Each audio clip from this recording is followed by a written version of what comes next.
এই বিভাজনের রাজনীতির ঊর্ধ্বে উঠে আমরা একতার রাজনীতি বাংলাদেশে চালু করব। আমরা স্টেট ডেভেলপ করব। আমরা এই ভূখণ্ডের অধিকার আমরা আদায় করতে পারি নাই। আমাদেরকে মাথায় রাখতে হবে, বিদেশের সাথে আমাদের বন্ধুত্বপূর্ণ সম্পর্ক থাকবে, কিন্তু কোনো প্রেসক্রিপশনের সম্পর্ক থাকবে না। আমরা স্পষ্ট ভাষায় বলতে চাই, আমাদের যখন একটা ছেলে রাস্তায় রক্ত দেওয়া শিখে গিয়েছে, আমাদেরকে কেউ রক্ত দেওয়া থেকে থামায় রাখতে পারবে না।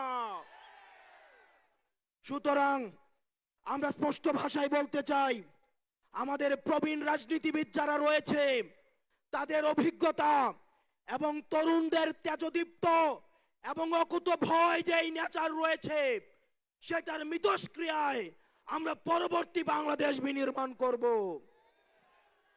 আমরা যতদিন না পর্যন্ত আমরা নিশ্চিত করতে চাই এদেশ থেকে পরিবারতন্ত্র এদেশ থেকে কবরস্থ হয়েছে, এদেশে কামারের ছেলে প্রধানমন্ত্রী হবে, কুমারের ছেলে প্রধানমন্ত্রী হবে, এদেশে যোগ্যতার ভিত্তিতে এদেশে নেতৃত্ব উঠে আসবে।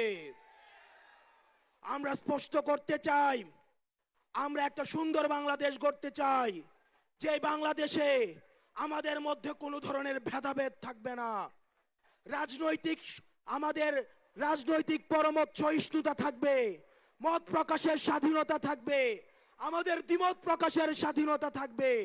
আমরা একটা সমৃদ্ধ বাংলাদেশ গঠন করার জন্য আমরা আপনাদের কাছে কমিটমেন্ট দিচ্ছি, আমরা প্রতিজ্ঞা করছি। এই প্রতিজ্ঞার সাথে কারা কারা একমত রয়েছেন? ও ইনকিলাব জিন্দাবাদ,